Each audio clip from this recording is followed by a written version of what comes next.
Silahkan hamba Allah yang soleh, masuklah ke dalam surgamu. Alhamdulillah.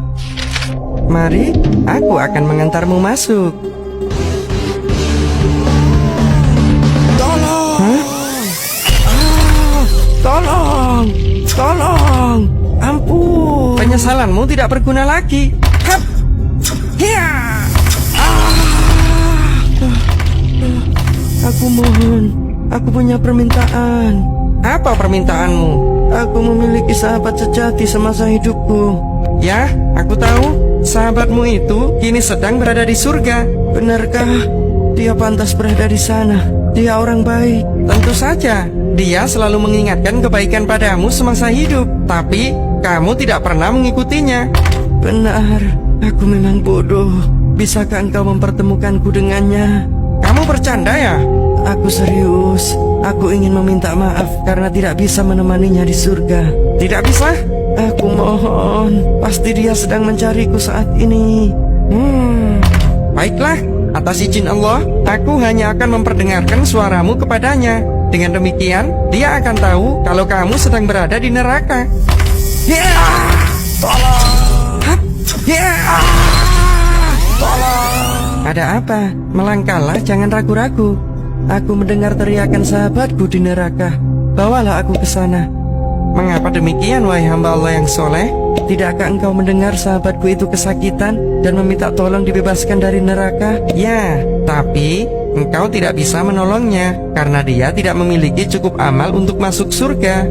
Benar, aku hanyalah hamba yang lemah. Tidak mungkin bisa menyelamatkan orang untuk masuk ke dalam surga. Itu sebabnya aku yang memilih ke neraka agar bisa bersama dengan sahabatku. Mendengar jawaban hamba yang soleh ini, Allah tidak rela jika hamba yang semasa hidup mengabdikan diri sepenuh hati kepadanya itu akan masuk ke dalam neraka demi sahabatnya. Allah lantas menganugerahi sang hamba dengan membebaskan sahabatnya untuk menemaninya di surga.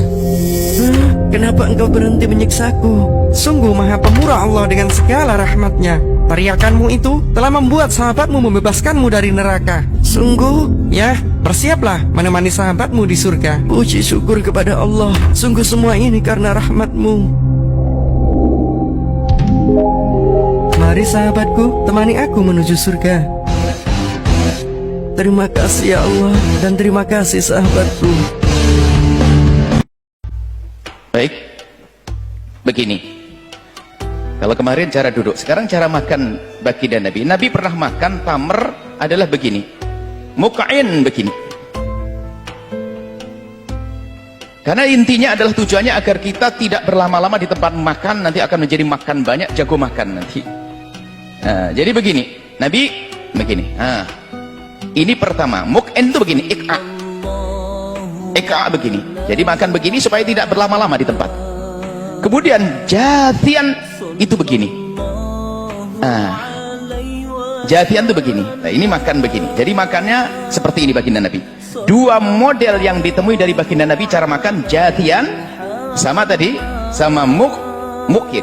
Ya. Jadi ik'a, judul ik'a tadi seperti ini. Kemudian adapun yang selama ini kita temui, ada orang cara makannya seperti ini. Itu bukan diambil dari hadis Nabi, tapi itu adalah penjelasan daripada Ibnu Hajar Al-Asqalani dan juga Al-Aini dalam syarah Bukharinya. Ini adalah semula kan begini, cuman barangkali orang tidak bisa bertahan betah, maka disebutkan kesunahannya duduk adalah begini yang pertama. Disebut oleh Ibnu Hajar Al-Asqalani, kemudian setelah itu begini, tapi ini bukan dari Nabi SAW. Dan begini ini adalah, kemudian yang paling tepat adalah seperti ini, karena sesuai dengan adab, enak dipandang dan juga kelihatan sopan di saat makan seperti ini. Adapun cara begini ini hanya penjelasan, ini penjelasan daripada Ibnu Hajar Al-Asqalani dan Imam Al-Aini dalam syarah Bukharinya. Dan ini memang kalau sudah duduk begini itu sesuai dengan cara duduknya orang yang tidak enak-enakan. Orang tidak bertahan begini. Duduk di kaki kirinya, kaki kanannya diberdirikan seperti ini. Kemudian makan. Kemudian tapi lebih sopan lagi adalah seperti yang dilakukan Nabi, jathiyah begini. Nabi makan. Ini adalah cara duduk Rasulullah SAW. Nah, maksud kemudian setelah itu apa? Bagaimana orang duduk dengan sila, bagaimana duduk dengan meja, itu hanya ini keutamaan.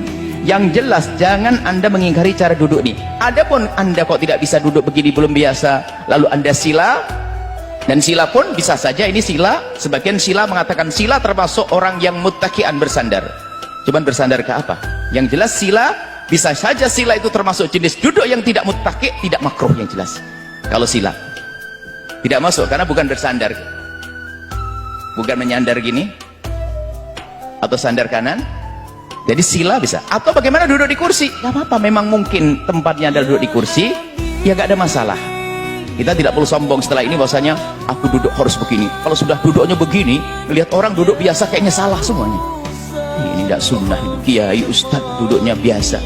Nah ini mbak, ini pun tidak dilakukan Nabi dengan cara semacam ini. Akan tapi ini penjelasan daripada Ibnu Hajar Al-Asqalani bahwa duduk Nabi adalah seperti ini. Kemudian ditambah sama beliau, yang kedua caranya adalah begini, bukan dari Nabi. Akan tapi ini sudah mendekati duduk Nabi. Yang satu sudah diletakkan, tinggal ini yang mungkin tidak bertahan kalau dia duduk begini terus. Lalu begini, ini ada. Nah seperti ini. Jadi supaya masalah duduk ini tidak perlu kita menjadikan kita untuk menilai orang wah duduk makannya duduknya nggak sunnah, nggak ini. Ini cara terbaik dalam duduk adalah seperti ini. Kalau ada orang sila, ya silahkan sila. Cuma selagi bisa, ayo duduk. Maksimalkan sholatmu. Maksimalkan sholatmu. Kalau saya bisa tambah kata-katanya berjamaah. Sholat berjamaah. Pergi masjid teman-teman sekalian. Jangan sholat di rumah. Laki-laki terutama, kecuali anda punya uzur benar-benar, baru di rumah. Hujan deras, sakit. Kalau enggak jalan ke masjid. Terlalu banyak keutamaan yang luput. Terlalu banyak. Saya ingin membaca beberapa hadis berhubungan dengan masalah sholat ini, tapi hadis-hadis pilihannya. Ya. Saya coba datangkan hadis-hadis pilihannya. Mudah-mudahan ini insya Allah bisa membantu kita menambah informasi. Selain daripada anda sudah tahu kalau sholat berjamaah di masjid itu anda akan mendapatkan pahala 25 kali lipat, akan diangkat 27 derajat. Itu sudah umum. Ya. Itu sudah umum. Tetapi ada beberapa hadis Nabi SAW, saya berharap mudah-mudahan ini menambah informasi baru buat anda. Ya. Ini mudah-mudahan bisa menambah informasi baru.